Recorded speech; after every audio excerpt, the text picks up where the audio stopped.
والسلام علی رسول الکریم واعوذ باللہ من الشیطان الرجیم بسم اللہ الرحمن الرحیم۔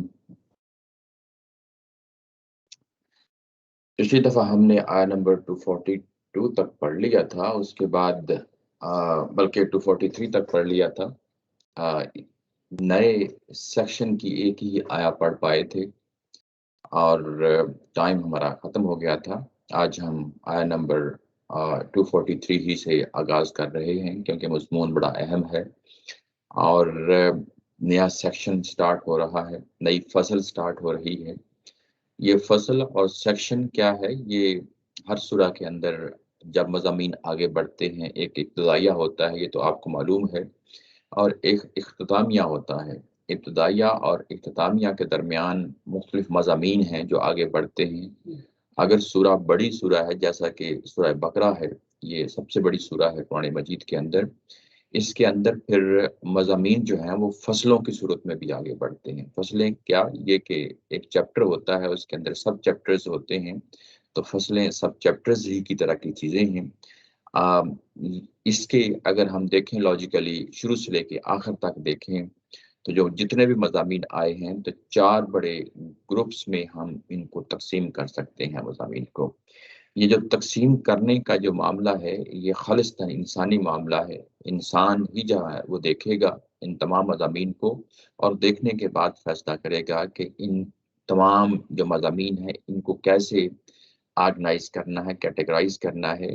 تو ہمارے بزرگوں نے جب ان کو دیکھا اور اس سورہ کے اندر بکھرے ہوئے مختلف مضامین دیکھے تو انہوں نے 4 بڑی جو اس کے اندر سب چیپٹرز بنائے، یعنی 4 سیکشن جو ہے نا وہ بنائے۔ اور ابھی ہم آخری سیکشن ہے جو پڑھنے والے ہیں۔ ایک سیکشن کے اندر بھی جیسا کہ معلوم ہے ایک ابتدائیہ ہوتا ہے، ایک اختتامیہ ہوتا ہے اور مضامین آگے بڑھتے ہیں، اور یوں ہی یہ چیزیں آگے بڑھ رہی ہوتی ہیں تو ایک محسوس طریقے سے معلوم ہو رہا ہوتا ہے کہ یہ واقعتاً ایک جو ہے نا ایک علیحدہ سے سیکشن تھا، ایک علیحدہ سے سب چیپٹر تھا۔ پچھلا مضمون جس طریقے سے ختم ہوا وہ واضح جو ہے نا انڈیکیٹرز تھے جو ہم نے پچھلی دفعہ بڑی تفصیل کے ساتھ دیکھ لیے تھے، اور اس کے بعد اگلی ایک آیا ہم نے پڑھی اور آگے نئے سیکشن کا آغاز کر دیا تھا۔ وہ جو آیا ہم نے پڑھی تھی وہ کیا تھی؟ الم تر الی الذین خرجوا من دیارہم وهم الوف حذر الموت۔ کیا تم نے ان لوگوں کی طرف نہیں دیکھا جو نکلے تھے ہزاروں میں؟ ہزاروں میں یہ الوف جب بھی آتا ہے تو یہ ہزاروں کے لیے آتا ہے، یعنی تعداد کے لیے اپنے ان کی ایک خاص کوانٹٹی بتانی ہو اور وجہ بتانی ہو کہ ان کی اتنی اکثریت تھی، اتنی کثرت تھی، تو اس کے لیے لفظ عربی زبان میں الوف آتا ہے، یعنی ہزاروں میں تھے۔ یوں کہہ لیں کہ جیسے ہم اپنے جلسوں میں، جلوسوں میں یا جنگوں میں یہ لفظ استعمال کرتے ہیں کہ لاکھوں میں لوگ تھے، ہزاروں میں لوگ تھے، تو بالکل ایسے ہی جہاں پہ یہ اسی انداز میں یہاں استعمال ہوا ہے کہ جب وہ اپنے گھروں سے نکلے تو وہ ہزاروں میں تھے، اور وہ کیوں نکلے؟ موت کے ڈر کی وجہ سے نکلے۔ آگے چل کے یہ واضح ہو جائے گا کہ یہ کون لوگ ہیں جو اپنے گھروں سے نکلے اور ان کے اوپر موت کا خوف طاری تھا۔ یہ حضرت سیموئیل، حضرت موسیٰ علیہ السلام کے زمانے کے بعد ان کے 2 خلیفہ ہوتے ہیں بڑے نمایاں، بالکل ایسے ہی جیسے ہمارے ہاں حضرت ابوبکر صدیق رضی اللہ تعالیٰ عنہ ہیں اور حضرت عمر فاروق رضی اللہ تعالیٰ عنہ ہیں، ایسے ہی حضرت موسیٰ علیہ السلام کے 2 نمایاں جو ساتھی ہیں وہ سامنے آتے ہیں، حضرت یوشع اور حضرت کالب۔ ان کے چلے جانے کے بعد ان کے ہاں یہ سسٹم جو ہے وہ ہمیں معلوم ہوتا ہے بائبل سے کہ یہ تقریباً یوں کہہ لیں کہ 300 سال تک جو ہے نا وہ تسلسل کے ساتھ یہی صورتحال رہتی ہے۔ وہ جس علاقے میں رہ رہے ہوتے ہیں ایک سسٹم کو چلا رہے ہوتے ہیں، پھر ایک ٹائم آیا ہے ان کے اوپر کہ ان پہ زوال آیا، اخلاقی طور پہ زوال آیا، شریعت سے دور ہو گئے۔ جب یہ اخلاقی طور پہ ان پہ زوال آیا ہے، شریعت سے دور ہوئے ہیں، تو پھر اس کے بعد ان کے اوپر بحثیت مجموعی ایک طرح کی یوں کہہ لیں کہ ذلت سوار ہو گئی، ایک طرح کی پست ہمتی سوار ہو گئی۔ ارد گرد کی جو قومیں تھیں وہ انہوں نے ان پہ چڑھائی کر دی، اور یہ اپنے علاقے سے نکلے ہیں یہ لوگ وہاں سے۔ جب دوسری قوموں نے چڑھائی کی ان کے اوپر اور ان کا قتل عام کیا، جیسا کہ ہمیں بائبل سے معلوم ہوتا ہے کہ 30,000 کے قریب لوگ یہ مارے گئے، اور اس وقت ان کی اپنی جو تعداد تھی وہ بائبل ہی کے مطابق 3 لاکھ کے لگ بھگ تھی۔ تو یہاں پہ الوف جو لفظ استعمال ہوا ہے اس سے بھی واضح ہوتا ہے کہ یہ تقریباً اتنی ہی یعنی تعداد میں یہ لوگ ہوں گے۔ اور جب یہ نکلے ہیں اپنے علاقوں سے تو یہ ان کی پست ہمتی تھی، بزدلی تھی، جس کے لیے حذر الموت کا ہے، موت کے ڈر کی وجہ سے یہ سب کچھ ان کے اوپر یہ معاملہ ہوا ہے۔ اس کے بعد جب یہ صورتحال دیکھی تو اللہ تعالیٰ کی ذات کا جو قانون ہے، جو ذریت ابراہیم کے لیے ہے، خاص طور پہ ذریت ابراہیم کے لیے ہے، عمومی طور پہ تو یہ قانون دیکھتے رہتے ہیں، لیکن خاص طور پہ جو ذریت ابراہیم کے لیے قانون ہے وہ یہاں پہ روب عمل ہوتا ہے۔ جب ایک قوم شریعت سے دور ہو جاتی ہے، اپنے اجتماعی شعور سے دور ہو جاتی ہے، اپنے مرکز سے دور ہو جاتی ہے، تو اس کے بعد اخلاقی زوال آتا ہے۔ فقال لهم اللہ موتوا، اللہ تعالیٰ کی ذات نے کہا کہ تم اب مر جاؤ۔ مر جاؤ یعنی یہ کہ اخلاقی طور پہ مر جاؤ، یعنی یہ کہ تم پہ زوال آ جائے، یہ کہ تم مردہ ہو کر جیو، یہ اس معنی میں ہے۔ یہ کہ اس کے بعد اس قوم پہ یعنی یہ جو زوال آتا ہے، اور یہ قانون کیا ہے بڑی تفصیل کے ساتھ ہم پیچھے دیکھ آئے ہیں۔ یہ یہ تو ہمیں معلوم ہے حضرت ابراہیم علیہ السلام کے ساتھ ایک آزمائش سے وہ گزرے ہیں، اور آزمائش سے گزرنے کے بعد ان کے لیے امامت کا اعلان کیا گیا، اور ہمیں معلوم ہے پیچھے ہم بڑی تفصیل کے ساتھ پڑھ آئے ہیں کہ یہ امامت جو ہے آگے ان کی نسل میں جاری و ساری ہونی تھی۔ اس کے لیے انہوں نے جو لفظ بولے تھے اوپر لکھے ہیں میں نے، کالا ومن ذریتی کالا لا ینال عہد الظالمین، یہ کہ جو میری اس نسل میں سے وہ لوگ جو ظالم ہوں گے، اللہ کی شریعت سے دور ہو جائیں گے، اللہ کے احکامات سے منہ موڑیں گے، اور اس عہد پہ نہیں رہیں گے جس عہد پہ ان کو ہونا چاہیے، تو یقیناً جو ہے نا پھر ان پہ اوپر زوال آئے گا۔ یہی وہ چیز ہے جس کو ہم پیچھے بار بار پڑھائے ہیں، یا بنی اسرائیل اذکروا نعمتی التی انعمت علیکم، یعنی بار بار ان کو یہ دہرایا جا رہا ہے کہ میری اس نعمت کا جو ہے نا وہ ذکر کرو جو میں نے تم کے اوپر کی، تمہارے اوپر کی تھی، تمہارے اوپر کی تھی، یعنی دنیا کے اندر مذہبی سیادت دی تھی، قیادت دی تھی، ان کو دنیا میں ایک نمایاں مقام دیا تھا، اور بار بار اسی انداز میں کہا جا رہا ہے وَأَوْفُوا بِعَهْدِي أُوفِ بِعَهْدِكُمْ، آپ میرا جو ہے نا وہ عہد پورا کرو، میں تمہارا عہد پورا کروں گا۔ یہ وہ چیزیں ہیں، اور یہ کہ ان کے اوپر زوال بھی آیا ہے، قرآن مجید نے جو ہے نا بڑی تفصیل کے ساتھ پیچھے ہم پڑھائے ہیں، آیہ نمبر 61 اور 85 میں اس کی بڑی تفصیل دی گئی ہے۔ میں صرف آپ کے سامنے 85 کو جو ہے نا سامنے رکھ دیتا ہوں۔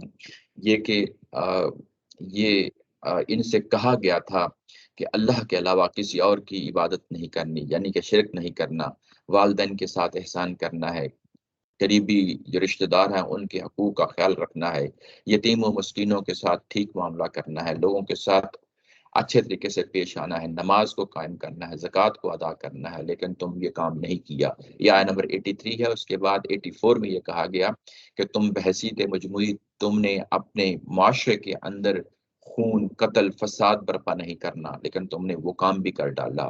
پھر اس کے بعد ایک خاص مثال دی کہ تم اپنے درمیان سے جو ہے لوگوں کو نکال دیتے ہو، اور اس کے بعد اپنے ہی لوگوں کے خلاف لڑتے ہو، اور اس کے بعد اپنے ہی لوگوں کو فدیہ دے کے جو ہے نا چھڑاتے ہو۔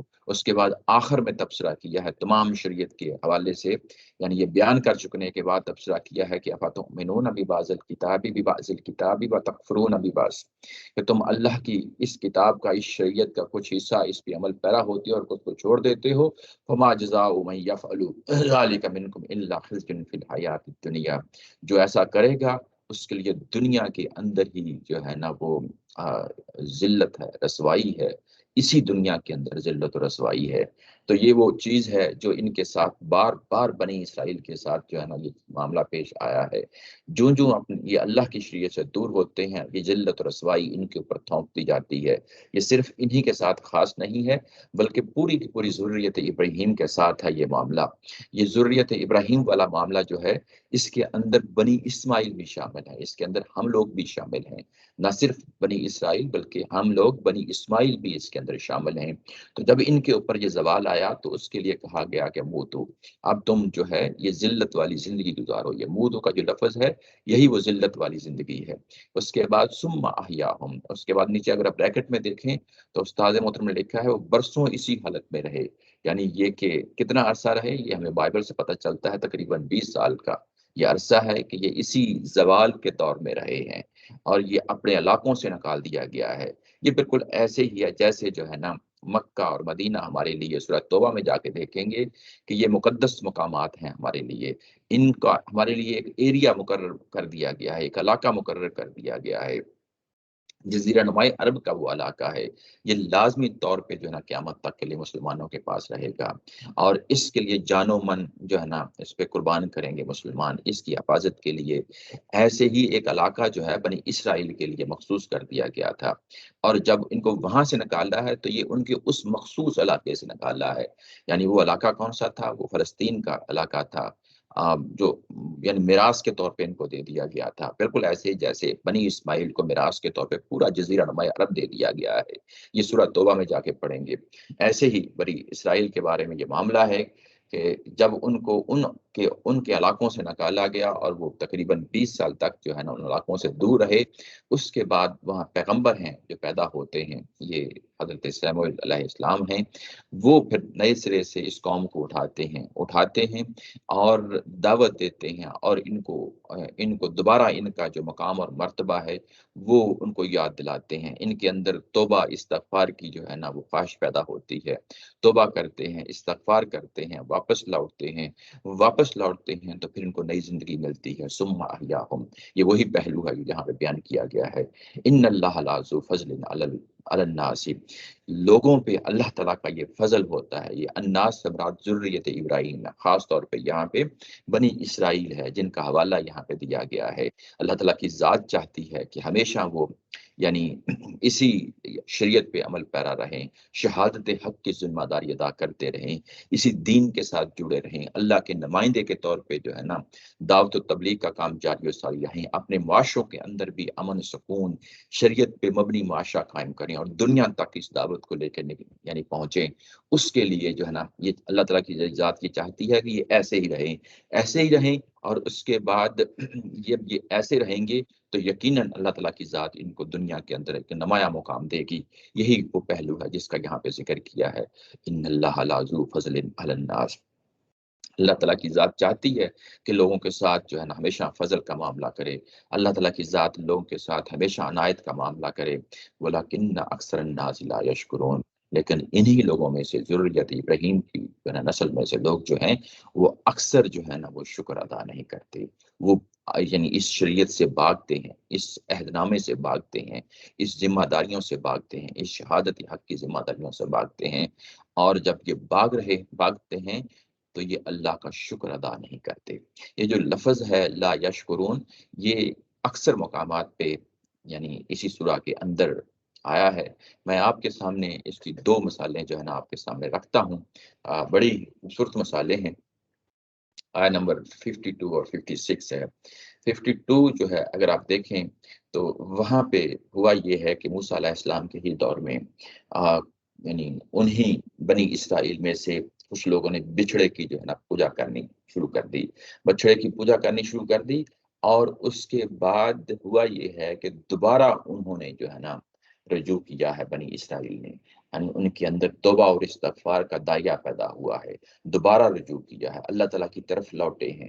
جب وہ لوٹے ہیں ثم عفونا، تو اللہ تعالیٰ کی ذات کہتی ہے کہ میں نے انہیں معاف کر دیا، من بعد، اس کے بعد، ذالک یعنی اس واقعے کے بعد میں نے معاف کر دیا، لعلکم تشکرون، تاکہ تم جو ہے وہ اللہ کا شکر ادا کریں۔ گویا کہ بحثیت مجموعی کولیکٹیولی پوری کی پوری قوم بنی اسرائیل ہو، بنی اسماعیل ہو، جب زوال کا شکار ہوتی ہے دوبارہ اٹھتی ہے تو اللہ تعالیٰ کا جو ہے نا یہ شکر کا مقام ہوتا ہے۔ تو انسانوں کو شکر کے مقام پہ کھڑا ہونا چاہیے۔ یہ جو آیا 52 ہے، اگر آپ اس کو ریلیٹ کر کے دیکھیں 243 کے ساتھ، کہ لوگ اکثر جو ہے نا اللہ کا شکر ادا نہیں کرتے، یعنی ہونا تو یہ چاہیے کہ یوں ہی یعنی آپ کو لوٹا دیا جائے، رینسٹیٹ کر دیا جائے، اس پوزیشن پہ لا دیا جائے جو شہادت حق کی ذمہ داری ہے، تو آپ کو ہمیشہ شکر بڑی زندگی جو ہے نا گزارنی پڑے۔ تو یہ وہ یعنی سٹیٹس ہے جو اللہ تعالیٰ کی ذات چاہتی ہے کہ تم ہمیشہ اس کو مینٹین کرو۔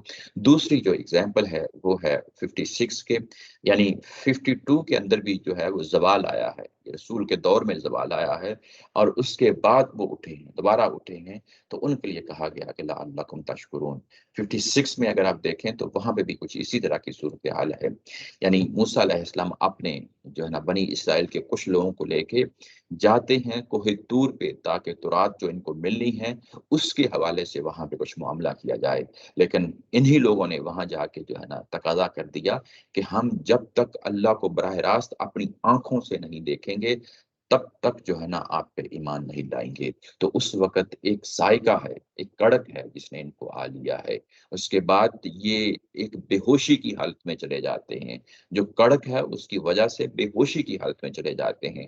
یہ جو موت کا لفظ ہے یہ قرآن مجید کے اندر نیند کے لیے بھی استعمال ہوتا ہے، یہ بے ہوشی کے لیے بھی استعمال ہوتا ہے، فزیکل ڈیتھ کے لیے بھی استعمال ہوتا ہے، اور اخلاقی زوال کے لیے بھی استعمال ہوتا ہے۔ اگر آپ یہاں دیکھیں 56 کے اندر تو یہاں جو موت کا لفظ استعمال ہوا ہے یہ بے ہوشی کے لیے ہوا ہے، جب کڑک نے آ لیا تو اس کے بعد تم بے ہوش ہو گئے تھے، تمہاری وہ جو موت کی کیفیت تھی وہ بے ہوشی کی کیفیت تھی۔ پھر اس کے بعد ہوا یہ ہے کہ اللہ نے تم کو پھر سے جو ہے نا وہ اٹھایا ہے، تم کو اٹھایا ہے۔ کیوں اٹھایا ہے؟ لعلکم تشکرون، تاکہ تم دوبارہ اٹھو اور اللہ کا شکر ادا کرو۔ تو جب بنی اسرائیل ہوں یا بنی اسماعیل ہوں زوال ان پہ آتا ہے، جب یہ دوبارہ اٹھتے ہیں تو ان کا اصل مقام جو مرتبہ ہے وہ شکر کرنے کا ہے، اور اسی کا حوالہ یہاں پہ دیا ہے، ولیکن اکثر الناس لا یشکرون، بہت سے لوگ جو ہیں اللہ کا شکر ادا نہیں کرتے۔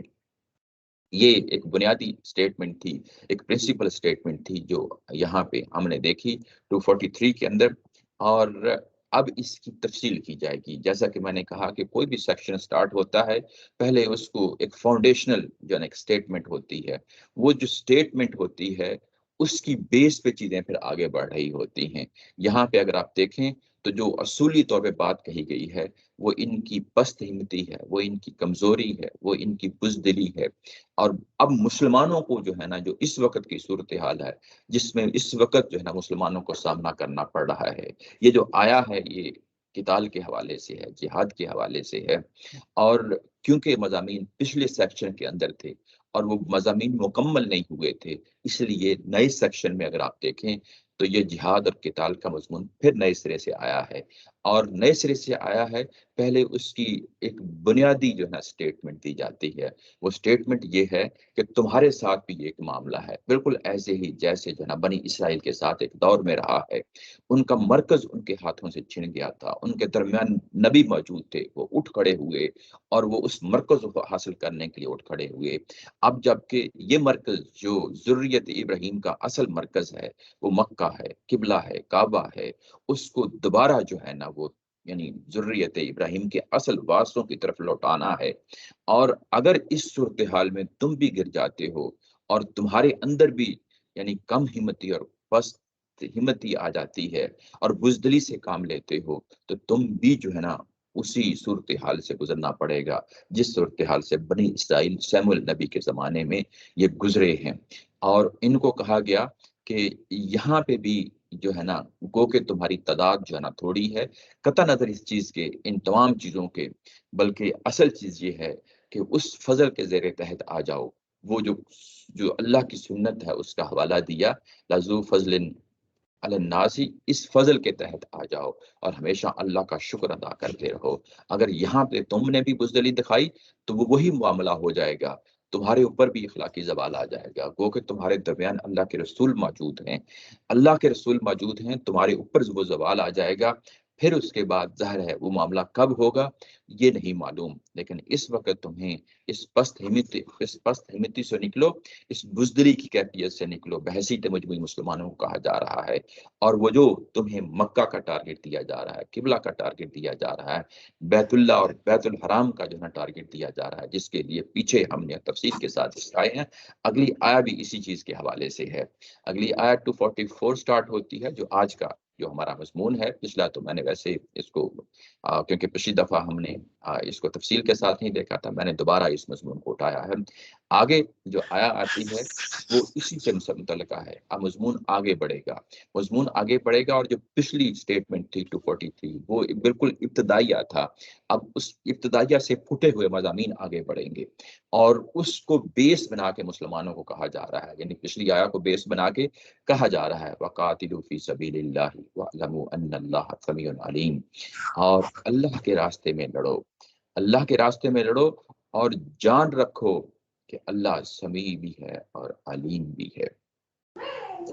یہاں پہ جو لفظ آیا ہے قتال کا، یہ پہلی دفعہ نہیں آیا، پیچھے ہم جان چکے ہیں کہ یہ کس کنٹیکسٹ میں بات ہوئی تھی۔ کنٹیکسٹ یہ تھا کہ تم نے حج کے لیے جانا ہے، حج کے لیے جانا ہے، اور ہو سکتا ہے کہ وہاں تمہاری مٹ بھیڑ ہو جائے۔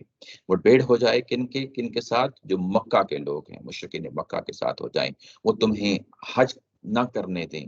جب یہ صورتحال پیدا ہو جائے تو اس کے لیے یعنی مسلمانوں کو ابھارا گیا ہے کہ تمہارے اوپر قتال جو ہے نا وہ لازم کر دیا گیا ہے، اور اس طرح کی صورتحال کو ٹیکل کرنے کے لیے اب جب کہ وہ جنگ چھیڑ دیں گے، اگر وہ چھیڑ دیں گے تو جنگ جو ہے وہ پھر رکے گی نہیں۔ اس کے لیے پورا ٹارگٹ دے دیا گیا ہے، پورا گول دے دیا گیا ہے۔ وہ کیا ہے؟ وہ آیا نمبر 193 کے اندر جو ہے نا وہ ہمیں ملتا ہے۔ وہ اگر ہم وہاں دیکھیں 93 کے اندر، 193 کے اندر، وَقَاتِلُهُمْ حَتَّى لَا تَكُونَ فِتْنَةٌ وَيَكُونَ الدِّينُ لِلَّهِ۔ یہاں پہ قتال کا، اس جہاد کا ایک پورا ٹارگٹ ہے، وہ یہ ہے کہ یہ فتنہ پرسیکیوشن، یعنی یہ کہ مسلمانوں کو ان کے علاقوں سے نکال دیا گیا ہے، وہاں ان کی زندگی دوبھر کر دی گئی ہے۔ اب بھی اگر کچھ مسلمان وہاں رہ رہے ہیں تو وہ اسی فتنہ سے گزر رہے ہیں، اور اگر یہ جو ہے نا جنگ شروع ہوتی ہے تو اس کے بعد پھر یہ جنگ رکے گی نہیں، بلکہ تب تک جاری و ساری رہے گی جب تک دین سارا کا سارا اللہ کے لیے ہو جائے۔ اس کی تفصیل اگر آپ نے دیکھنی ہے تو جو ہمارے پرانے لیکچرز ہیں اس میں جو ہے نا جا کے دیکھ لیجیے گا، لیکن ٹارگٹ یہی ہے کہ یہ فتنہ کا خاتمہ ہو جائے اور دین سارا کا سارا اللہ کے لیے ہو جائے۔ یہ وہ گول ہے جو مسلمانوں کے لیے اس قتال کے لیے رکھا گیا۔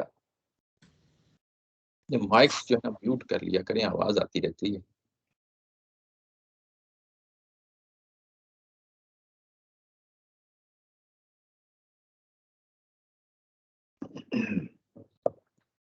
جی اس کے بعد یہ کہ ٹارگٹ بھی سیٹ کر دیا گیا، اور اس کے بعد قتال کے ساتھ یعنی اب یہ کہا گیا کہ جان رکھو اللہ سمیع بھی ہے اور علیم بھی ہے۔ یہ کس پہلو سے کہا؟ یعنی جب بھی اللہ کی صفات آتی ہیں تو ہم رک کے ٹھہر کے جو ہے نا اس کو دیکھتے ہیں۔ تو یہ کس پہلو سے ہے؟ اس پہلو سے ہے کہ جب تم اس قتال کے لیے اترو گے تو اس کے بعد تمہاری تمام گزارشات، تمہاری تمام دعائیں اللہ تعالیٰ کی ذات سنیں گی، اور تمہارے تمام جو اعمال ہیں جو اس راستے میں تم اٹھاؤ گے، تمام اقدامات جو اٹھاؤ گے، ان اعمال کو، ان اقدامات کو اللہ تعالیٰ کی ذات دیکھ رہی ہوگی۔ جب وہ دیکھ رہی ہوگی تو تمہاری دعاؤں کو بھی قبول کرے گا اور تمہارے اعمال کو بھی قبول کرے گا، کیونکہ وہ سمیع ہے، وہ علیم ہے۔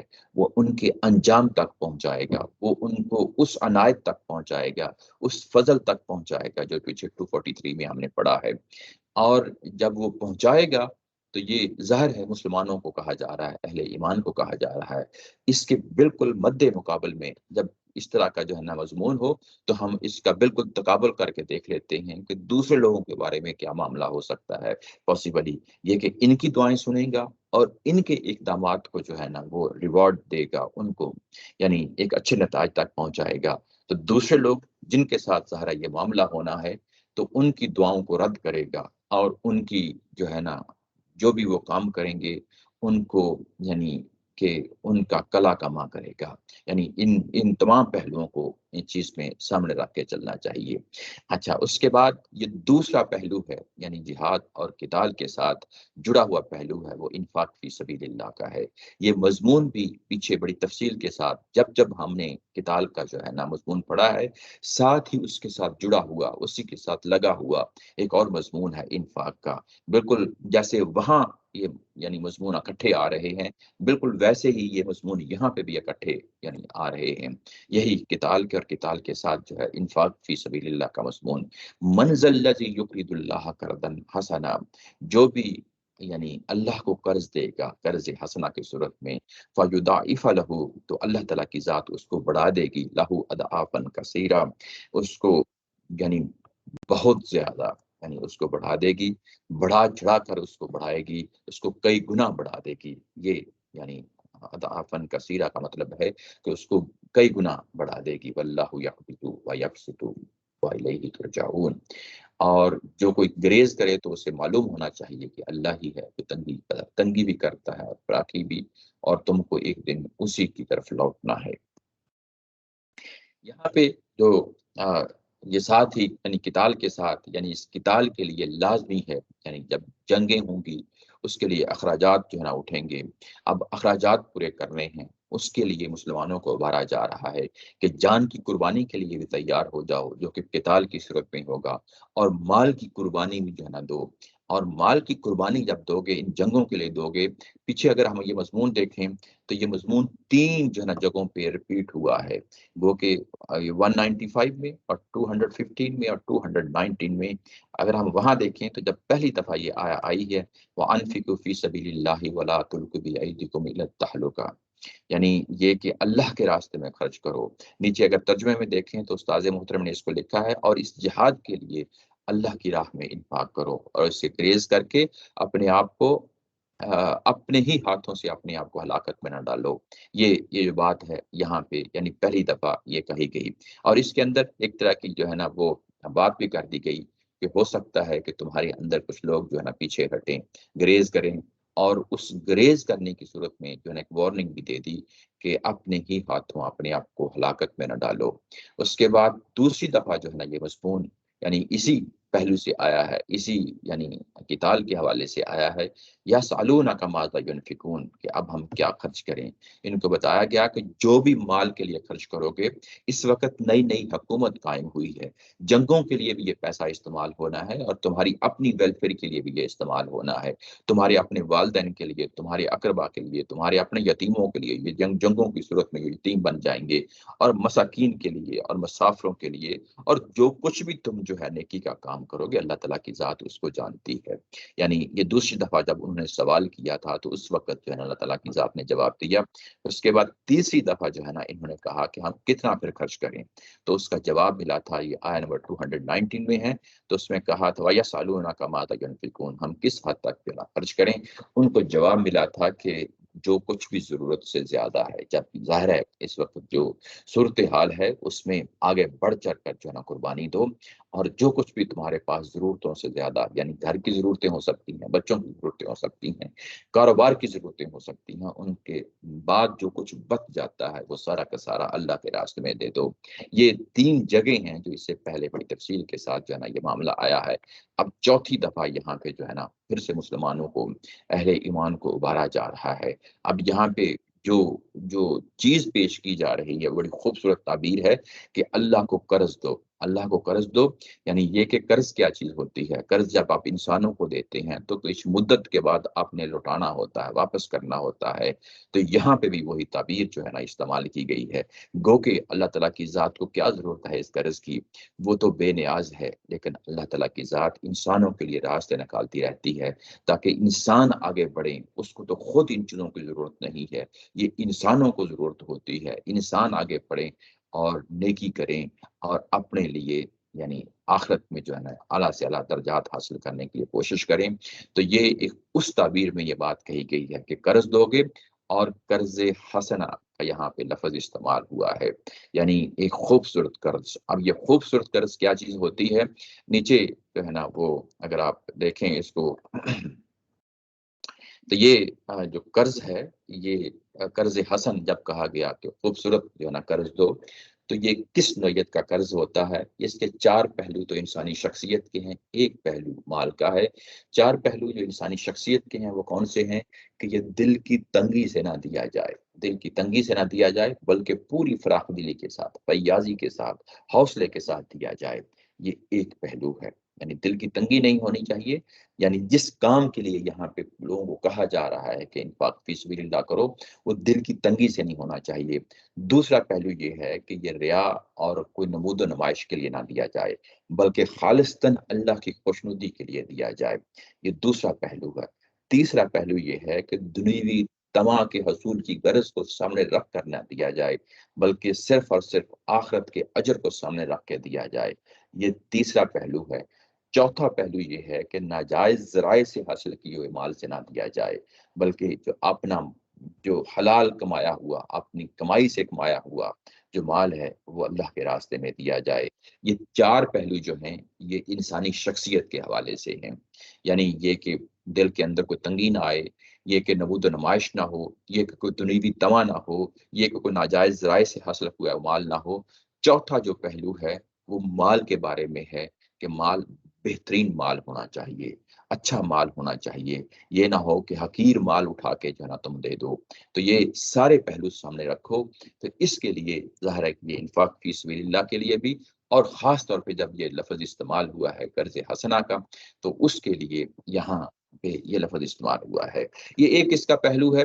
دوسرا اس کا ایک اور پہلو ہے کہ یہ جو قرض حسنہ کا لفظ ہے یہ ہمارے ہاں بھی عام اردو زبان میں استعمال ہونا شروع ہو گیا ہے، بلکہ استعمال ہوتا ہی رہتا ہے۔ یہ قرض حسنہ کا جو لفظ ہے یہاں پہ بھی اور دوسری جگہوں پہ بھی قرآن مجید میں جہاں جہاں بھی آیا ہے یہ اسی مقصد کے لیے آیا ہے، جس مقصد کے لیے یہاں پہ قتال اور جہاد کے حوالے سے ہے، اللہ کے راستے کے حوالے سے ہے۔ اس کا تعلق انسانوں کا قرض دوسرے انسانوں کو قرض دینے کے حوالے سے نہیں ہے، یہ ہماری اپنی اصطلاح ہے، یعنی اس اصطلاح کو، اس ٹرم کو ہم اپنی اصطلاح تو کہہ سکتے ہیں، لیکن یہ حقیقتاً دین کی، مذہب کی اصطلاح صرف وہی ہے جو جہاں پہ استعمال ہوئی ہے، اور قرآن مجید نے اس کو جہاں جہاں بھی استعمال کیا ہے اسی پہلو سے استعمال کیا ہے۔ جو ہم انسانوں کو قرض دینے کے حوالے سے بات کرتے ہیں وہ یہ اس کے لیے یہ چیز اپلائی نہیں ہوتی، یعنی قرآن مجید پڑھتے ہوئے اس چیز کو کوشش کریں کہ ہمارے ہاں جو تصورات آ چکے ہیں، ہمارے معاشرے کے اندر تصورات آ چکے ہیں، کیا کہیں ان کے ساتھ کوئی چیزیں مکس تو نہیں ہو رہی، کہ ان کے ساتھ کوئی چیزیں مل تو نہیں رہی، وہ جو چیز معاشرے کے اندر مل رہی ہوتی ہے اس کو جدا رکھنا چاہیے، اور جو خالص دینی نقطہ نظر ہوتا ہے اس کو جدا رکھنا چاہیے۔ یہاں پہ قرض حسنہ جو ہے میں بڑی تفصیل کے ساتھ اس کے پہلو ہے وہ سامنے رکھ دیے ہیں، اور یہ قرض ہے، اور قرض جب اللہ تعالیٰ کی ذات واپس کرے گی تو اس کو قیامت والے دن واپس کرنا ہے۔ فَيُضَاعِفَهُ لَهُ أَضْعَافًا كَثِيرًا، میں اس کو پھر بڑھا چڑھا کر دگنا چگنا کر کے اس کو 10 گنا سے لے کے 700 گنا تک قرآن مجید کے اندر مختلف جگہوں پہ جو ہے نا وہ اس کو بیان ہوا ہے۔ یہ 10 گنا سے لے کے 700 گنا تک جو ہے نا اس کو بڑھا دوں گا۔ یہ لوگوں کی نیت ہے، لوگوں کی جو ہے نا دل کی حالت ہے، ان کی شخصیت کی حالت ہے۔ انہوں نے جب یہ قرض دیا تھا تو وہ خود کس حالات سے گزر رہے تھے، کتنی انہوں نے قربانی دی تھی، اور اس کے بعد کیا ان کے دلوں کے اندر تنگی تھی، کیا انہوں نے ان کو نمود و نمائش تھی، کیا دنیا داری تھی۔ اگر ان تمام چیزوں سے پاک ہو کر دیا ہے تو یقیناً آپ کو 700 گنا اس کا ملے گا۔ لیکن انسان ہے، انسان کے اندر غلطیاں بھی ہو جاتی ہیں، خطائیں بھی ہو جاتی ہیں، اس کے اندر کمی بھی ہوتی ہے، تو وہ ظاہر ہے وہ 10 گنا سے لے کے 700 گنا تک کا جو معاملہ ہے کہیں نہ کہیں بین وہ رہتا ہے۔ اس لیے جب بھی اللہ کے راستے میں کوئی چیز دو تو ہمیشہ اس خلوص نیت کے ساتھ دو، اسی جو ہے نا جذبے کے ساتھ دو، اسی پیشن کے ساتھ دو کہ ہمیں 700 گنا ملے گا۔ اس کے لیے پھر جو پیچھے چیزیں بیان کی گئی ہیں وہ چیزیں بھی جو ہے نا مد نظر رہنی چاہیے۔ کے بعد یہ کہا کہ اللہ تعالیٰ کی ذات، یہ جو آپ نے ابھی یعنی اللہ کے راستے میں دینا ہے، ایک تدبیر تو آپ یہ بھی کر سکتے ہیں کہ ظاہر ہے آپ سے مانگا جا رہا ہے تو آپ کم سے کم دیں اور کہیں نہ کہیں ڈنڈی مار جائیں، یہ سمجھتے ہوئے کہ میری اس تدبیر سے میرا مستقبل محفوظ ہو جائے گا، یعنی میرے پاس پیسے رہیں گے، میرے پاس جو ہے نا مال و دولت رہے گی، کل کی میں ضروریات پوری کر سکوں گا۔ تو یہ تدبیر جو ہے یہ انسانی تدبیر ہے، اس کے مقابلے میں اللہ تعالیٰ کی ذات یہ بتا رہی ہے کہ نہیں، بلکہ موقع محل تمہارے درمیان نبی موجود ہیں، اور اللہ تعالیٰ کی ذات خود اس چیز کا تقاضا کر رہی ہے۔ وہ ذات ہے جو اصل میں لوگوں کے رزق کا فیصلہ کرتی ہے، وہی ان کو سکیڑتی ہے، یقوزو یعنی تنگی کرتی ہے، سکیڑتی ہے، یبسطو اور اس میں فراخی کرتی ہے، اس میں وسعت ڈالتی ہے۔ اگر تمہاری تدبیر ایک سائڈ پہ تمہاری تدبیر ہے اور ایک سائڈ پہ اللہ کا معاملہ ہے،